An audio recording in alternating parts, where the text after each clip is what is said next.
bit heavier or do one more rep. That's progressive overload that creates muscle growth. And number 5, the answer to most of your health-related issues, complexities, or problems can be solved with a good night's sleep. If you don't sleep enough, your ghrelin or hunger hormone will be elevated, making you hungrier throughout the day. If you are underslept and in a calorie deficit trying to lose body fat, you can count on the fact that you are likely going to lose more muscle tissue than you would if you were well rested. One study found that subjects in a calorie deficit who averaged 5 hours of sleep per night lost 4/10 of every pound from muscle mass and lean tissue as opposed to fat mass.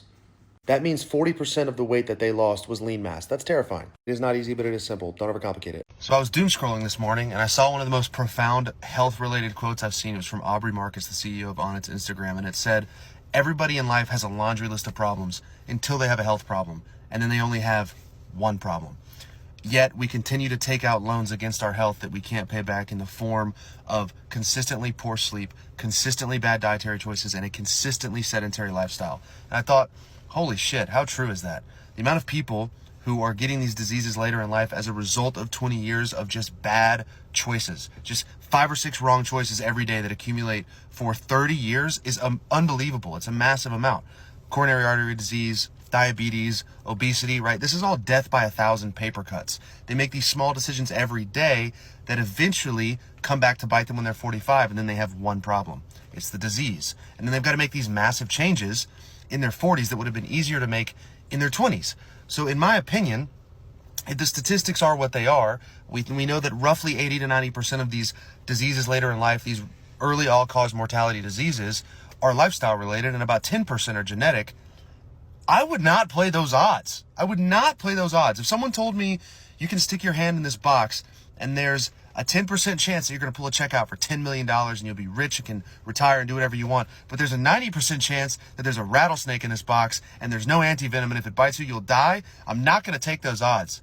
So why not just build the habits now so that you're not at that high of a risk to develop these diseases, and then you have to rewire your habits 50 years into your life. You know how hard that's going to be? It's going to be so hard. So just do the obvious things now. Everyone is 5 decisions away per day from literally feeling, looking, and thinking 100% different. It's a few dietary choices. It's a few choices to get up off the couch and move when you could sit there. It's a choice to put the phone down an hour earlier and go to bed. It's a choice to get 30 minutes of sunlight when you're sitting inside scrolling. It's these small choices, just like the bad ones are death by 1,000 paper cuts, that add up to be life by 1,000 paper cuts. You know what I mean? Small choices over time. Anyway, everybody has a lot of problems until they have a health problem, and then there's only one problem. Have a good weekend. I'm not an elite endurance athlete by any means, but I've done a couple marathons, I've done an ultra, I've done many long runs, and I have never cramped, I have never bonked. For those of you who don't know what bonking is, it's when at mile 19 to 23 of a marathon, your body just shuts the fuck down, you cramp, you feel terrible. That has never happened to me, and I go into every race day feeling like my legs have jet fuel in them. This is the strategy I use to do that. It's very simple. I got this strategy from Nick Bare and Jeff Cunningham on one of Nick's YouTube videos. 3 days out, I start carbohydrate loading. Some people say that that's too early. I don't care. I'd rather overshoot that than undershoot it. I follow the simple approach that I got from Nick from his whiteboard YouTube video of 7 grams of carbohydrates per kilogram of body weight. So if you are 90 kilograms, for example, and how you get to kilograms if you're an American like me and you use freedom units, take your body weight in pounds, divided by 2.2, that's your body weight in kilograms. Take that, multiply it by 7, that's how many carbs you're gonna eat per day. Does that look like a lot when you do the math? Yeah, I know, that's because it fucking is. So for me, that's like 550-ish grams of carbs a day. And I get that mostly through low fiber, high glycemic carbohydrate, because if I got it through fibrous foods, my tummy would hurt bad. So a lot of rice, a lot of liquid fruit juices, a ton of cereal, honey, maple syrup, pancakes are a go-to for me. Remember, we're not fueling for longevity and health when it comes to putting down a good marathon time. We're fueling for performance, and there is a difference. So I do that for 3 days straight.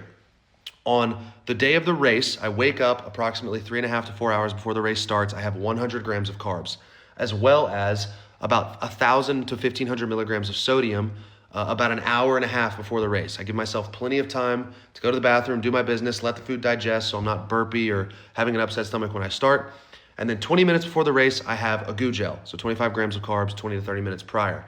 From the point that we start the race, this is the important part if you're still here, I have 500 milligrams of sodium, 50 grams of carbs every hour. So every 30 minutes, I'm having like 200 to 300 megs of salt and 1 goo gel. The vehicles in which I consume those are simple. I just said goo gel, carbohydrate gels, And normally I use the Noon salt tablets and I just chew them up and throw them back with a sip of water.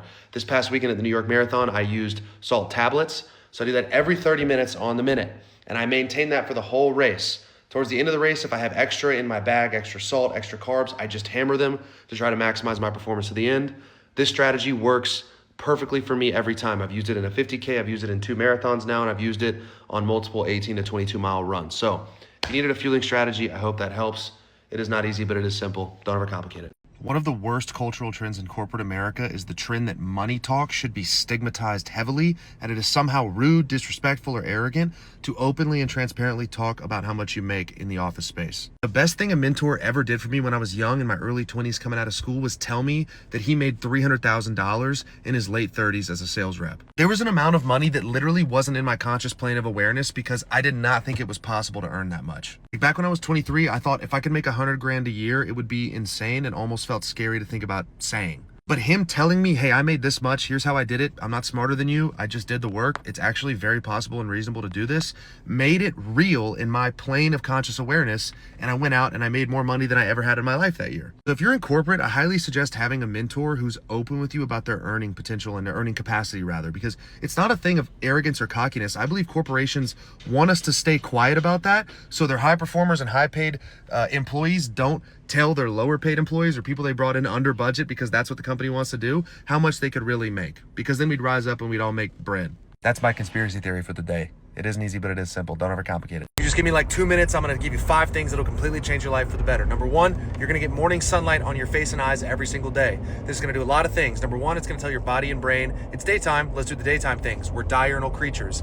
Morning sunlight aligns your circadian rhythm to normal waking and sleeping cycles. It's also going to improve dopamine and serotonin production. It's going to naturally elevate cortisol, which you want in the daytime. It's going to allow your body to synthesize vitamin D, and it's going to lead to a melatonin release naturally 12 to 14 hours later. Number 2, you're going to improve your communication skills. Remember this, you are only as good as your ability to tell your story and explain your value. Clarity and conviction is perceived by those who hear it as competence and confidence. I have literally built a career off of my ability to communicate effectively. It's a muscle, you can train it. There's resources out there to become better. My advice, speak more. Number 3, you're gonna build a physique. No, you don't need to become a bodybuilder. Unfortunately though, it is true what they say. Fit privilege is real. People treat you better, they treat you differently, you get more opportunities. You treat yourself differently if you have a physique. You can build a little bit of muscle, don't carry excess body fat, look good in clothes, look like you lift, not to mention all the health and longevity and reduced risk of all-cause mortality benefits that come as a result of having adequate muscle mass. Number 4, you're gonna walk 60 minutes a day. Every single day. I don't care how you break it up. It can be 6 10-minute walks,